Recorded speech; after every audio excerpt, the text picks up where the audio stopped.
Does this show anything? Man, this is all new to me. So strange. Wait, what's the overlay? Oh, that's kind of cool. Sorry, y'all. Whoever's on here now, I'm kind of playing around with this. I'm starting to use a different streaming service because the other one got expensive. It was like $50 a month. This one's only 20. I think I kind of like this one. I'm not really sure why the other one was so expensive. Doesn't make much sense. Cool. So let's see what that looks like. Oh, there we go. What's up? RO93RR4881T. How we doing? What's going on? Let's discuss. Let's chat. There's a lot of debate going on. A lot of people are upset. And I just want to put this out there. I want to clarify yet again. I don't put up with disrespect. I'm not going to do it. I don't understand why people are going to come at me and be disrespectful and then be so shocked when I come right back to them about it, when I'm the same way to them. But that's how it's going to be. I'm not like everybody else. I don't care. So just so you know. Mike Green, what's happening? How are you? Good to see you. You're welcome for the lesson. Hopefully it's working out. Yo, what's going on? Appreciate you. Appreciate you joining. Appreciate you coming in. So we're going to do some discussion here. And I want you guys to give me your input. So the discussion over the last day, it's only been a day, but it kind of blew up a little bit and people were angry. And I get it. Like, people want to defend their era. It's kind of like the whole basketball thing, right? Like, people talked about like Jordan versus LeBron. And that's like another discussion that gets really heated all the time. But I think it just becomes a form of disrespect. Like, the older generation feels like we're disrespecting the older, like their generation. That's not at all what's going on. I'm trying to actually bring awareness and bring respect to the new generation. But I just really feel like a lot of Harry, what's going on? How we doing? Mike? Sorry, I try to say hi to everybody. Joe Swingle, what's happening, Joseph? What's going on? But I just feel like a lot of people feel like anytime you try and have a debate about these things, they think it's disrespectful, and there's never any disrespect actually meant in this area. Oh, I guess I don't even have to put the comments up because they show right over there to the right. That's kind of cool. I like that a lot. I like that. That's really neat.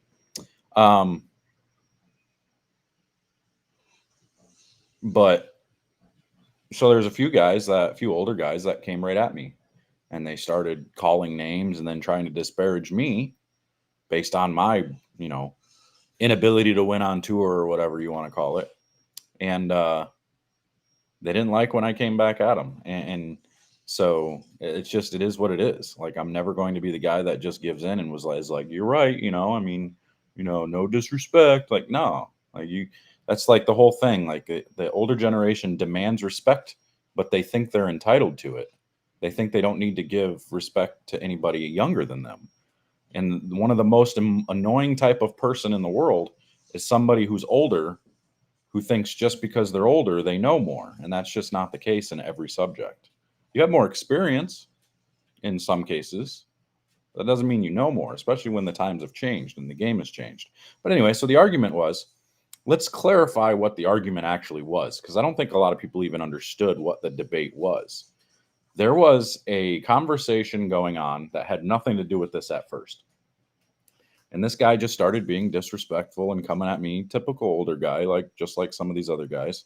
And when I say typical older guy, I'm not grouping all older guys together, just so you know. Like, I feel like I'm talking to women.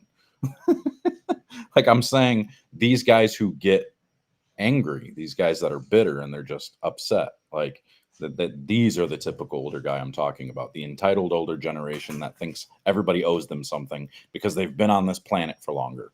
Nobody cares. But anyway, so the point of this is, the debate was,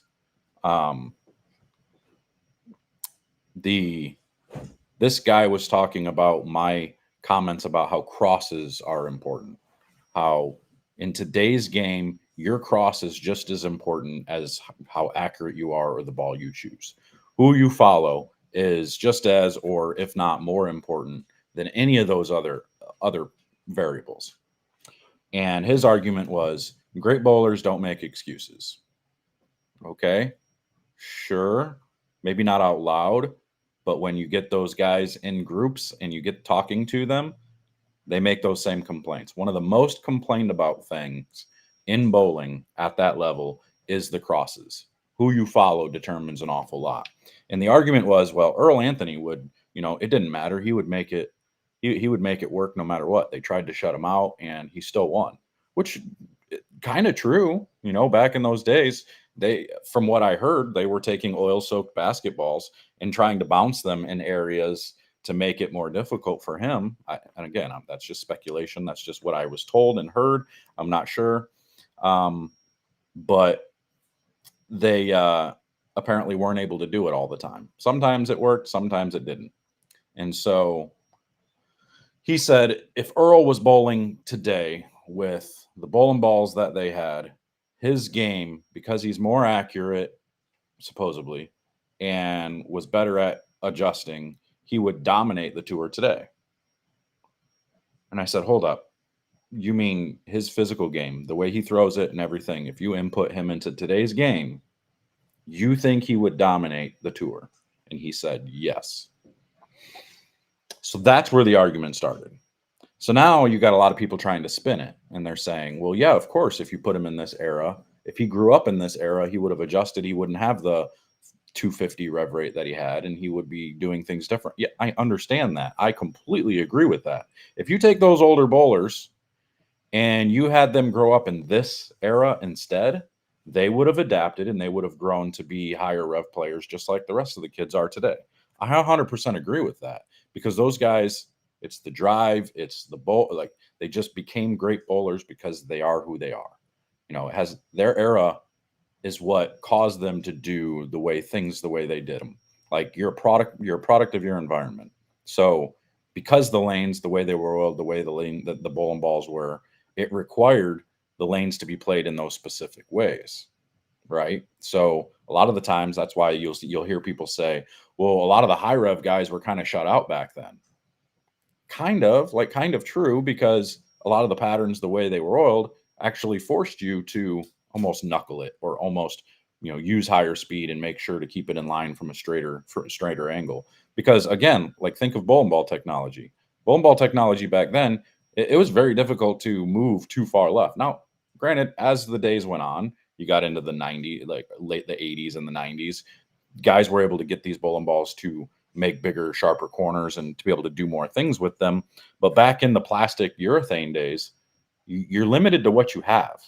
So you weren't required to have big rev rate. You just weren't, and it wasn't necessarily a huge advantage back then because of the product in front of you, because of the wood lanes, the lacquer, the extreme amount of friction, the way the lanes were oiled.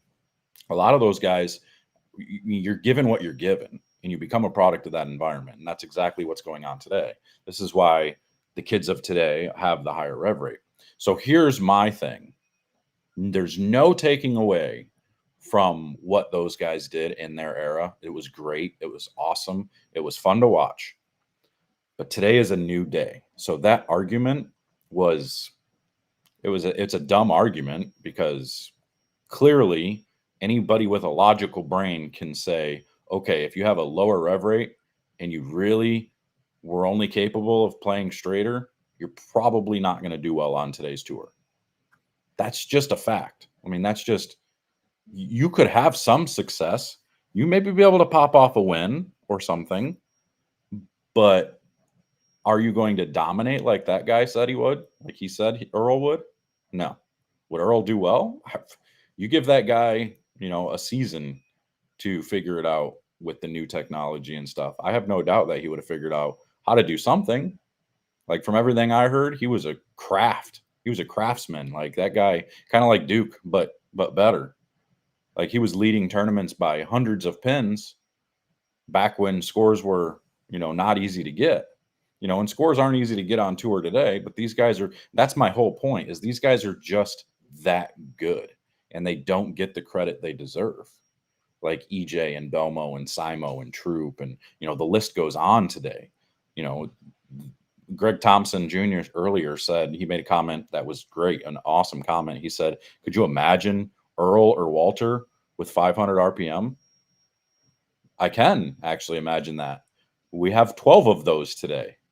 Like, we have a dozen guys with 475 plus that have pinpoint accuracy. And I know the older generation doesn't want to believe that they have pinpoint accuracy, but you go and put these guys through the tests, through the ringer on repeating shots. I'd put them up against anybody in the world, anybody back in the day and today. Would Earl and Walter beat them in their prime as far as shot making goes? Maybe.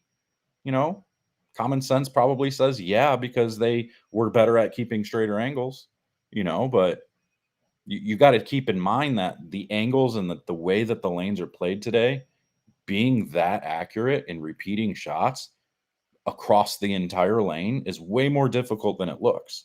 Like, the older generation looks at these kids hooking the entire lane and they're like, oh, it's all they know how to do is just throw it right. Or, they just stand left and throw it right. They're just throwing it all over the place. They're not throwing it all over the place. Now, I'll give you, there are some TV shows when it's all urethane on TV. A lot of the righties, you can see them missing left and right, but because that is because of what the lane is giving them, because the miss is to the left with urethane and in today's world. If you miss left, that's a good miss. So a lot of the times you'll see them miss up the lane and they'll see the track line on Specto and they'll be like, oh, look, see, missed 2 boards left. It's not necessarily like, when you have that, you're trying to play an area rather than splice boards. I mean, and that's, again, a lot of the older generation's argument is, well, these bowling balls today, they just eat up the lanes and they're hooking a box so they don't have to do as much. I disagree.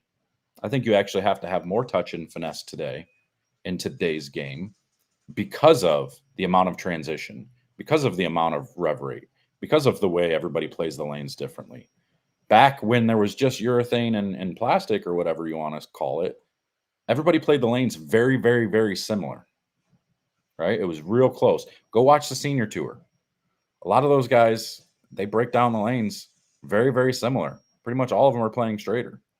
And there's nothing wrong with that, but that's the whole point. That's why it's more difficult now, is because of the way the lanes break down, because of how trash they get from the rev rate. Because the guys are crossing the entire lane. That's why a lot of guys, they don't like seeing these guys loft it so much. They're like, oh, a good bowler would be able to adjust and take his hand out of it and play further right. Why? Why would you do that? Why would you give up score? Why would you move back into all the oil and get back into a fresh condition playing right of, like, let's say 5, because everybody started at 10? Why would you move into the out of bounds and have to be pinpoint perfect accurate when you can just keep going left and know you have hook to the right and hold in the middle? It just doesn't make sense. And I think that's where a lot of people get confused. They're like, oh, the best bowlers in the world back in the day used to just take their hand out of it and play straighter. Use plastic. Like, are you trying to score? Or are you just trying to prove that you can do it? That's the difference. Like, they don't, like, you have to take into consideration the way the lanes are broken down. Like, what I will concede 100%, league bowling today is light years easier than what it was back in the day. Because, again, technology, newer the bowling pins are different. The lane surfaces are different. All the bowling balls clearly are different. I just, all right, hold on. We're going to highlight this one because we want to talk about it. I agree. Earl would do well in today's conditions. A true pro can make the adjustments. As for equipment, urethane is still being used for tour professionals. There's a reason for that. Right. And do you want to know what the reason for the urethane being used is? And I agree, a true pro can make the adjustments, but not if you have a bad cross. There is no adjustment to a bad cross, period. Nobody's ever going to win that argument against me with that, because it's just not like the old adage from Mo is 100% right. You cannot outbowl bad ball reaction. Can't do it. It's impossible. If you have a bad cross and you have people beating the lanes up to a point where you cannot play the lanes in a way that is conducive to higher scores like the rest of the field, you're screwed. Period. There is no adjustment. You go to a pair where they're using 500 grit in the middle of the lane and they're destroying it when it requires you to play the middle of the lane. When all the bowlers that are averaging 240 are playing the middle of the lane, you're screwed. What are you going to do? Move right? Just like I said before, there's out of bounds over there. There's a ton of oil to the right. There's no miss room to the right. Well, just throw it better. Just be more accurate. Great. So I bowl a perfect game and I throw it perfect every shot. I just bowled 210 while the rest of the field is bowling 240. That's how it goes. And I just don't understand why people don't understand this. Ooh, I like this comment. Today's league bowlers do not have the proper help from qualified PSOs. I'd actually argue that there was less proper help back in the day because everybody did the same thing back in the day. And I think I would argue that pro shop operating the way we fit hands today has evolved the game so much, because those real stretched long type of grips are obsolete. If you have that, you're giving up rev rate, you're giving up leverage, you're giving up power. You have more control, but you're giving up an awful lot of things. Your ability to rotate, your ability to be more versatile goes pretty much out the window when you use one of those really long stretched spans. So I think by relaxing grips and getting to more reverse in the fingers, letting them be softer, I think that is one of the biggest turning points in the game. I think that has helped bowlers to be able to do what needs to be done.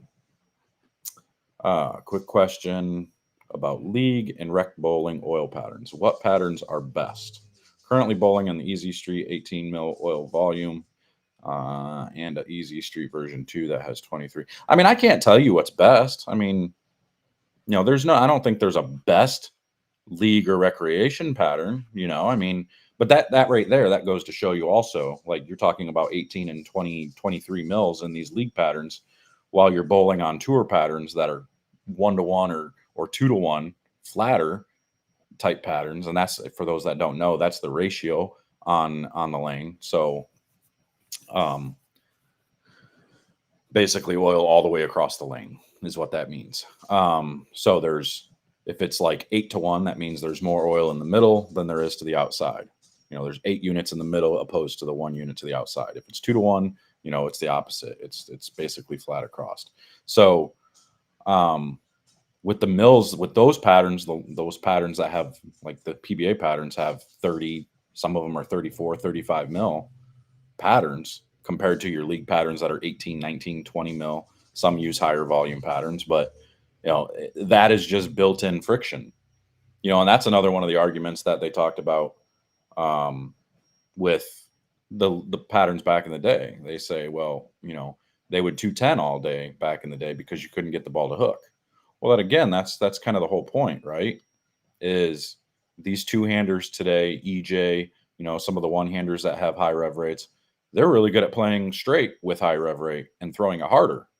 So now you give them those straighter angles with their rev rate and be able to use those urethane and plastic balls to keep it in front of them and use speed. They're going to throw pins everywhere, and they have the advantage. Does that mean they'll necessarily bowl better? Now, I said they would dominate.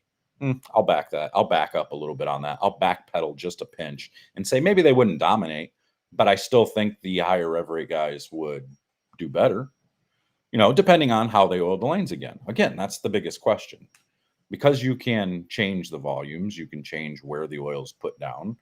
That makes all the difference in the world, So you want to talk about the use of urethane in today's game. Well, today's urethane is not like the urethane of those days, right? Much, much stronger, different materials in the urethane, different additives in the urethane to make them as strong as they are. Now you're using different weight blocks and stuff in them. Granted, they're still small weight blocks, but you're seeing much stronger urethane today. You put it up against the old black hammers, the old originals. the old fab balls, stuff like that, some of the old original urethanes, and those things go straight. Like I had one of the blue pearl hammers in my shop. I think it's still in there. And I re-drilled it for myself just because I wanted a ball to practice with, and that thing was a dart. Phew, straight down the lane. But I can use a purple hammer and I can hook the entire lane.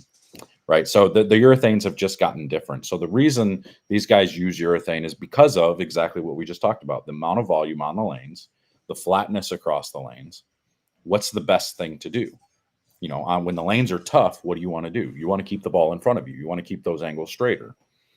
And when the lanes are tight with that much volume, you don't want your ball scooting that way and then getting to the back of the pattern and storing all its energy and going dead sideways. So you're not going to use reactive, because if you miss right, it flies that way. If you miss left, it overhooks and goes through the face. So the easiest and most logical thing to do is to grab the strongest ball on the market, which is urethane, today's urethane, and get it to hook early and bail, because it's not going to overreact off the friction down lane because it's creating friction earlier. So that's why so many guys do it. That's why they use that. Keeps everything in control. And a lot of people would call it a crutch, like, oh, well, they can't control their bowling balls, so they go to these urethane balls. I mean, sure, you could call it that if you want, but I just think it's the logical choice to use the urethane when it's in play like that. Why wouldn't you? And even these harder, black pearl hammers, they hook way more than all those older urethane bowling balls. So it's just, it's just all part of the discussion. It's just the way the lanes are played today, that everything is different. Everything is just so different. And the reason I'm an advocate for saying that the bowlers today are better than those bowlers back then. And that, again, there's no disrespect in that comment. I'm not trying to degrade or say anything bad about anybody in the past that bowled any of the greats, not Walter, not Parker, not Duke, not Earl, not, Dick Weber, not Pete Weber, not any of those guys, none of the guys, Don Johnson, like the list goes on and on and on. You can't degrade any of those guys for how great they were back in those days. They had a different environment. But I believe because of the amount of variables that bowlers have to deal with today on tour, not in league, we're not talking about league bowling. League bowling is easier, we know. But the amount of variables that have to be dealt with in bowling today, that's what makes it harder, because of the amount of transition the lanes go through, right? So, and the other argument was, well, those guys bowled on, triple shifts, they were never re-oiled and all. Again, the lanes they didn't break down as much. They didn't get completely destroyed. Could you imagine trying to do a triple shift? Like, look at the US Open when they tried to do it. They tried to do a burn squat and a double burn. Woo! Everybody was way over the left cap, just launching it down the lane. And they only did that, that 1 year? They didn't do that again. So that happened to be the year that I led it too. But anyway, at least for the first squad. We won't talk about what happened after. I missed match play by a couple pins after that. Made the casher's cut, but yeah. Anyway, memory lane. But that was, you just can't do that now because of the technology. And I think even if you rolled back technology, I don't think you could do it still. Like if you made everybody use urethane, people are just going to use 180 grit. They're just going to use 180 grit, and they're going to force everybody to go left, and they're going to just keep moving left. And the guys that have the rev rate and the ability to rotate it and turn it up, they've got the advantage every single time. So like Roth was one of those guys that everybody talks about. He revolutionized bowling in the power game because he just started doing things different. He started really up hitting the ball, rotating it more, creating more side rotation, and getting his ball to curve more than a lot of the other guys. Like, oh, he was the big power guy. Well, he was 350 rev rate. And that's according to Chris Barnes. He told me that when he was 18 or 19 or 17, one of those, and he got to bowl in an event with Mark, his rev rate at the time was 425, which is approximately about the same as what it is today. And Mark's was well below his. So he said he was about 350. And that's, I know, a lot hard to believe for a lot of people, because he was looked at as one of the big power guys. And it's kind of the same thing with like Rudy Revs. Everybody looked at Rudy Revs as if he was this big power guy who had a lot of revolutions. He had a lot of rotation, but his revolutions weren't like sky high. I don't even know that Rudy got to 400. That's debatable, And shout out to Rudy Revs for getting back into the game. And he bowled tour trials. That was kind of cool. He bowled the PTQ at tour trials. Didn't get out of it. Didn't make it out of it, but he was bowling pretty good there for a bit. He was close to the cut, so that was kind of cool to see him out there again. Um, but yeah, I mean, I'll just go back through some of these comments. I didn't see them all because I was blobbing a little bit here. I wonder if back in the day they had lane transitions like we have now. Yeah, I just talked about that. That it wasn't nearly like what it is now. Um, and again, a lot of people want to think that's a lot of people think that's it's disrespectful to talk about the differences between today and yesterday, and it's not. Um, it's just it's just not. What we got here? It's easier today and harder at the same time. The balls make it easier to strike at times, but the lanes change so fast and so much once you get lined up. In the 80s, you didn't move much during league. Yeah, for sure. What's up? Hmm. Um, I mean, in league is kind of the same way now too. Like the guys that can figure out how to not move all night tend to do the best. They have the best nights. Like I'll tell you right now that the nights that I felt like I didn't have to move much in league is the nights that I scored the best. Those were my highest 800 series. So, yeah, I mean that makes sense. What I had an old QZ1, old Motive purple QZ1 when I shot 858 or 868, and I didn't move, but like two boards. I was playing 10, 11, 12 straighter up the lane, shiny ball, just kind of jamming it up the lane, and it just allowed me to stay there the entire night. Never had to do anything different. So and that's why people get frustrated watching these guys throw the purple hammer or the black hammer on everything, and it's like that's why. Because why wouldn't you? Why would you not throw those bowling balls if it allows you to not have to have as much transition and change? That's what this game's all about is managing the transition from pair to pair. And the other talk is, well, they bowled a whole lot more games back then. Yeah, I agree with that. I wish it was more games nowadays. But again, that just makes it even harder because of the transitions that the lanes go through because of the way people attack the lanes, the amount of surface people use, what the lack of surface people use, playing further right, playing further in, so back in those days with a thimble full of oil, we're talking about 5 mil, whatever it is, 12 mil. Everybody's like, oh, I watched these guys hook plastic across the lane. Well, friction. This game's all about friction. Create friction, and that's what it is. Today, we just have bowling balls that create it. So now they're putting more and more oil on the lanes to counteract how strong the bowling balls are, and they still create it. And the bowling balls just keep getting stronger. So I don't know. It is what it is. Like the game is what it is. The bowlers back then were great. The bowlers today are great.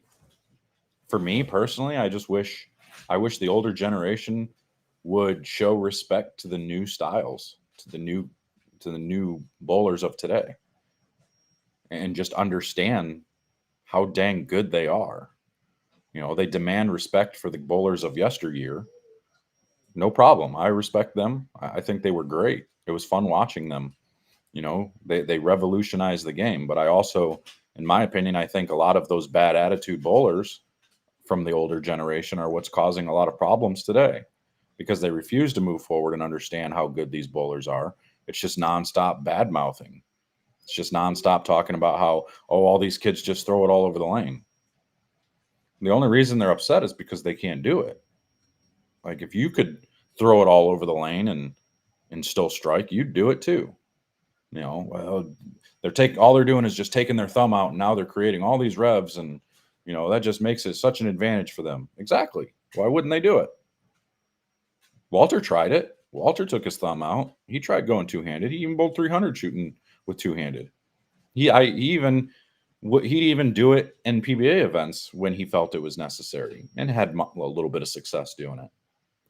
And it's just because he recognized that his style, with the way the patterns are, with the way that the lanes are required to be played, he couldn't keep up. And there's no knock against him. One of the most accurate bowler in the world couldn't keep up with the rev rate and everything.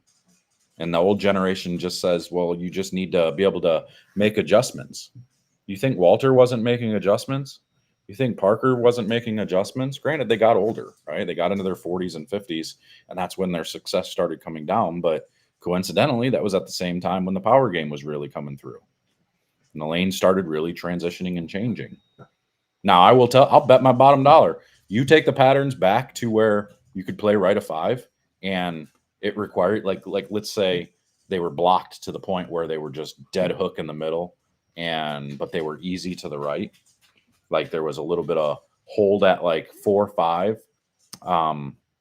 and you could play up like 1-2-3. There was hook at 1-2, but hold at 4-5 on both sides. You watch Walter and Parker run everybody over. You watch, with the exception of guys like maybe Jesper, the bowlers that can get really straight, the guys that can throw it hard and still have the rev rate. But you would see Walter on more shows. You would see Duke on shows. Like, because those were the things that were required back in the day. And those were the things that those guys were really good at. And I would bet my bottom dollar they're still really good at it today. It's just like when I was growing up going through college, one of the things I struggled with was playing right a 5 or being able to play straighter. There were certain patterns. I struggled on short patterns. I couldn't get my ball to do the right thing. So I spent hours in this private facility called Zion Lanes, where at 2-3 in the morning, I would go out there with a hand sprayer and I would spray the lanes to the point where I could play the gutter, where it wasn't hooking on the gutter. And I could just get my ball to go straight up 1-2-3. And I would do it for hours, just practicing that. Now I could do that all day long if I was able to. If a pattern ever gave me that and allowed it to happen, I could do it. Problem is the patterns just aren't built that way. Because of the amount of volume, if you try to play 1-2-3, you're playing in all the volume. You're playing in all the hang. And a lot of the times these machines don't oil like the 1 and 2 board. So sure, there's friction there, but it's dead friction. Like it hooks off of it immediately. But then if you hit 3-4, your ball hits the 6 pin in the face. That's just not playable. But like, look at like the Bradley, that pattern. You guys know about the Bradley out there in Kentucky, where he makes it like 50 feet and it's a dead flood, but there's hook on the gutter at like one. Usually there's hook on the gutter. They took it away last year, and that kind of pissed me off. But they took it away where usually you could play 1-2. Go look at some of that footage and watch how, some of us, like me and Cody Shoemaker, some of us were playing literally on top of the gutter, getting our ball to hook off of that hook spot and then just sit in the oil. Like that, you can't do that anywhere now. You're just not allowed to play the lanes that way. The patterns aren't built that way. Bowling balls aren't built that way. So that's the difference between now and then. But I enjoyed that. It was so much fun. I loved doing that. I got so good at doing that. And now I take that back. I might not be very good at doing it anymore. I could probably get good at it again, but I'm not anymore because I never get to do it. I never get to practice it. Even when I go practice, even on all these patterns, like I said, there's a flood at 3-4 and hook at 1-2. So you got to throw it through the flood and try to hit 1-2 at a specific spot. But if you miss in and hit 3-4, your ball hits the 6 pin in the face. It goes dead straight. It's tough. It's just not possible to do. That's my argument, like with guys like Duke, and everybody's like, oh, he adjusted. Those 2 weeks in a row where he made shows and he won and made shows or whatever, maybe he won them both. I don't remember. It wasn't that long ago. It was wasn't it right before he turned 50 or just after 50, or he was 50 or 53? I don't know. He was an older guy, and he was able to play the both patterns the same way, playing them pretty straight to the right, and he did well, and it allowed him to do that. But you know how you can make it to where he didn't do well? Take that away, because he doesn't have the rev rate to get in. He could bowl some good games. Like he showed it at the U.S. Open an awful lot of times. Watching Duke at the U.S. Open sometimes was incredible. Back when the pattern was just gutter to gutter, 1-1, 40 feet, and watching him just float it through there and just kind of control the pocket. But then it was okay because the scores were so low, because the patterns were so hard that spares were important. You put a double up and shoot 2-0, 2-teen, that was a good score. Those cuts took minus to make. Match play took right around even a lot of the times, between 200 and 205 to make match play. And those guys, those accurate bowlers, those were the times when they flourished. Like, look at Frankie Lavoie, another guy that super accurate, super consistent, but when the scoring pace is higher, he has a hard time keeping up because the lanes require him to do certain things, and once it requires a certain thing further left, he just doesn't quite have what the ball needs to get through the pins. And that's not a knock on Frankie. Like, Frankie's a great bowler, but it's just you're not always given what you need to be able to get your ball through the pins. You cannot outbowl bad ball reaction. You got all these guys with 200 more RPMs than you playing 10 boards further left than you at the laydown, taking away all your hold, and then you've got a flood to the right, and now you're forced to play in there so that way you're not playing in a phone booth. What are you going to do? Sure, you could control the pocket, but while those guys are bowling 240, you're sitting there trying to control the pocket bowling 2-0, 190. This is just the thing I'm trying to get people to understand. It's just this is why rev rate's not everything. Like, it's not all you need. Clearly, you need accuracy, you need repetition, you need consistency, you need knowledge of bowling balls, you need to understand what's in front of you and what you need to do. But rev rate is a huge advantage. It's just not a day and age where, unless the patterns allow it, you're not going to see, a sub 400 rev rate guy have a ton of success. You'll see them pop in. You'll see guys make shows or whatever because they'll just bowl great one week. And the pattern and the lanes will allow them to kind of do what they're allowed to do, what they like to do. And that's okay. That's cool. That's great. But a lot of the times it's tough. Like, you're kind of seeing it with like Prather right now. One of the most flawless physical games you'll ever watch. And he's a 400 plus rev rate guy, but even he's having some trouble getting his ball to go through the pins the right way at times. He's making all the cuts for the most part, but he kind of stopped making shows, and maybe it's a head thing for him. I don't know. I haven't talked to him, so I don't know that. I don't know what the issue is there, but I would say if he had 50 to 75 more RPM, how many shows would that guy make?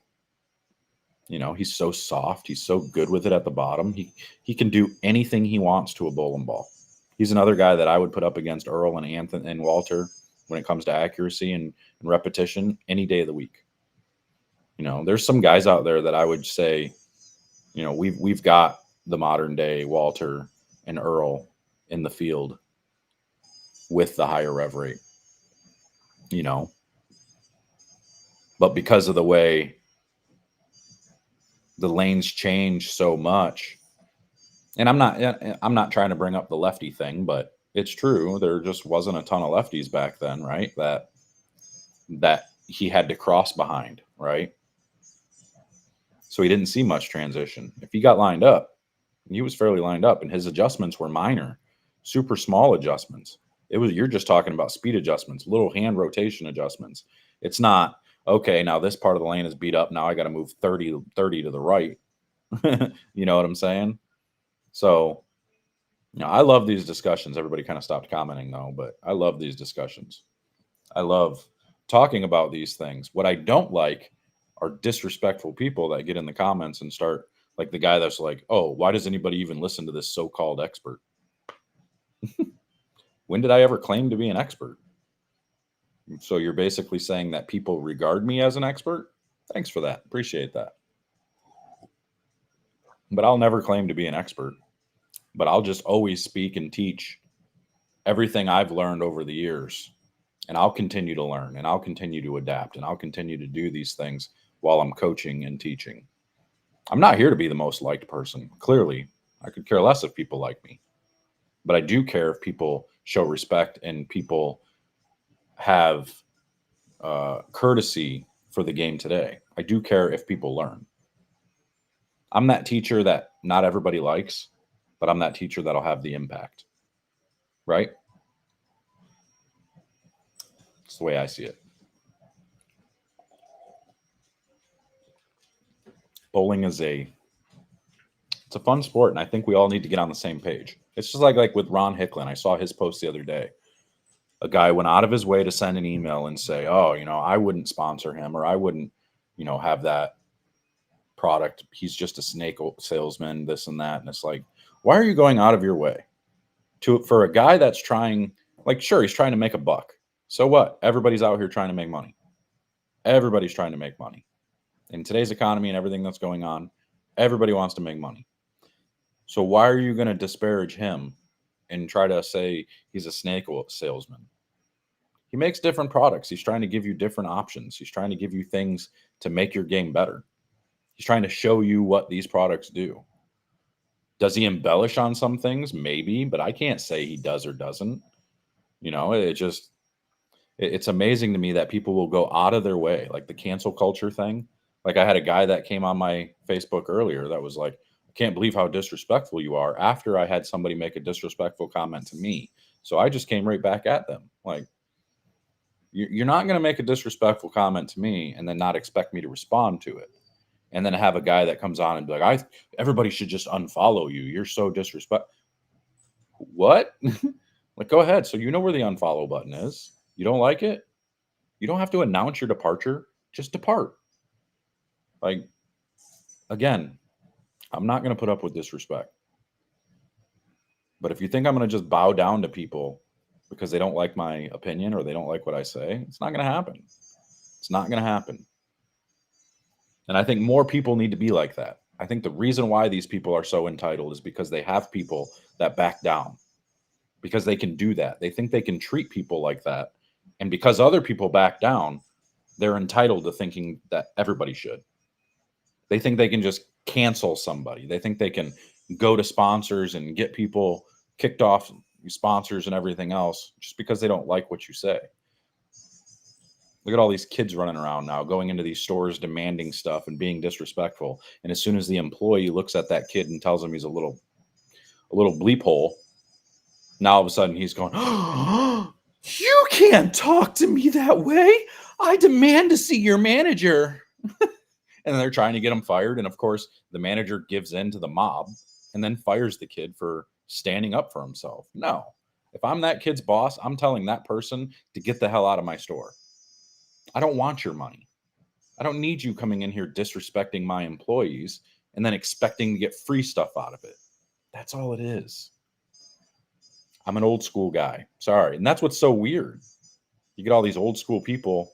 They don't like my old school mentality. It's messed up. But it's because it doesn't fit them.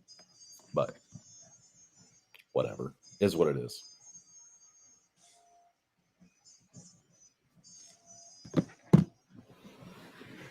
Is what it is. Hey, make sure to go over to easybowlingstats.com for the new app we have going. It's pretty sweet. It's pretty awesome, actually. It keeps track of literally everything you can think of, like all of Lane Talk and more. So there is a free version of it. You can go try. Excuse me. You can go try the free version of that. It's amazing.